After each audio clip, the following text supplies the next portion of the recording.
Sunshine Sterling. Willie Rain Club. It's time for 3 Up, 3 Down. This is the Sports Source.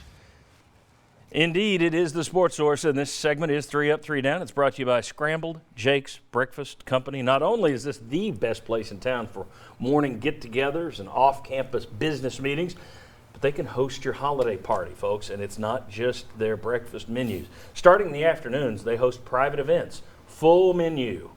We're talking about a Kirby Smith restaurant here. You know how good those restaurants are across East Tennessee. Full menu. They host it for you. Give them a call this week. Check them out online. Scrambled Jake's Breakfast Company, scrambledjakes.com. Let them host your holiday party this holiday season. All right. Want to welcome in the last VFL member of our panel. He's got his sunglasses on because Tennessee won a game. 3 in a row, baby. Sterling Hinton. Yes, sir. Glad to be here, John Welcome P. back. All right, next to your old teammate, Mike Stoll. And then right here, the Vultures, Will Overstreet, Jimmy Himes. We're going to be kind of quick in this segment.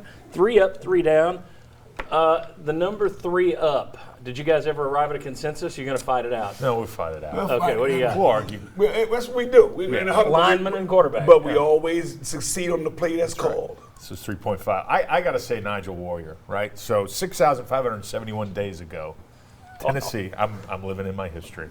Tennessee beat Notre Dame in a comeback of all times, of ages, all that stuff, right?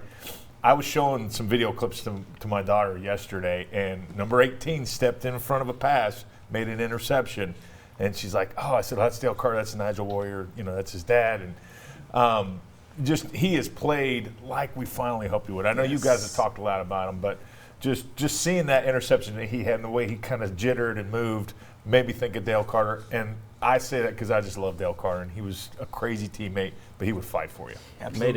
Nigel Warrior made a big play also on kind of a sweep around the end where he just went right by the blocker and the running back. And then the pick, of course. All right, now, Sterling, who were you going to go with? Well, of course, Dale was my teammate also, and then we had lockers next to each other.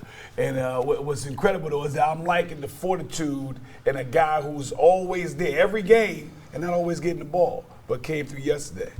That thing on Callaway, baby. Quezzy's doing his thing out there. I've always argued he probably had the strongest pair of hands in the nation.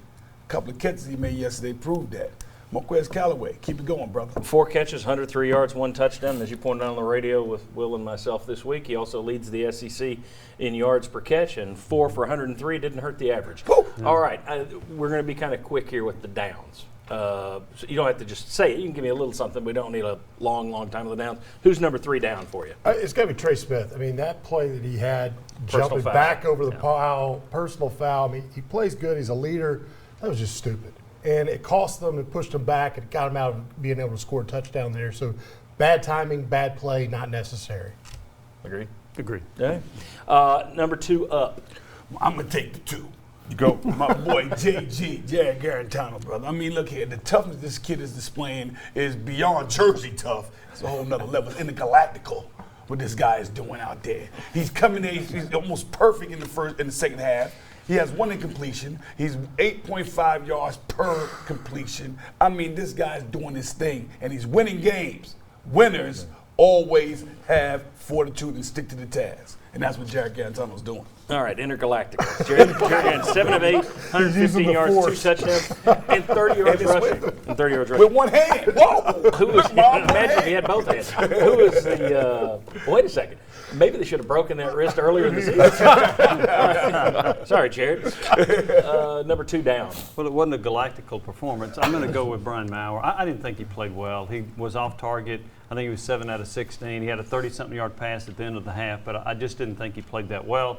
That's what opened the door for Tennessee to go with Garantano in the second half. But I thought Maurer had a rather pedestrian start. And some of the folks who were up there in the press box made the comment that there were a couple of plays where he made the wrong decision, just flat out. You had a guy open over here, safer throw. You didn't take it. You made the riskier pass to the wrong guy. So not his best performance. And then now people are going to tweet me, "You just hate Brian Maurer." That's the voice I hear when I get a tweet. It's kind of a mini Pearl. All right. Number 1 up, Mike Stoll. Yeah, pretty straightforward on this one, and it's a guy who's been playing lights out. Yeah. And if Garantano was intergalactical, Yeah.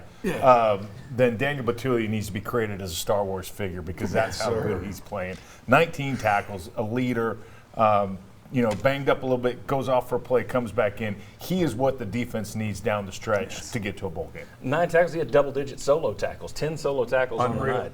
All right, who is the number 1 down? Our Darth Vader is? Paxton Brooks, the one guy that most teams, all players can hate the kickers and punters at times, and in this case, that's the thought process. It's just because you're out there, your first play, you drop the ball, you get it punted. The only way that Kentucky team is able to score any points is if you give them great field position, and that's really what almost got you beat.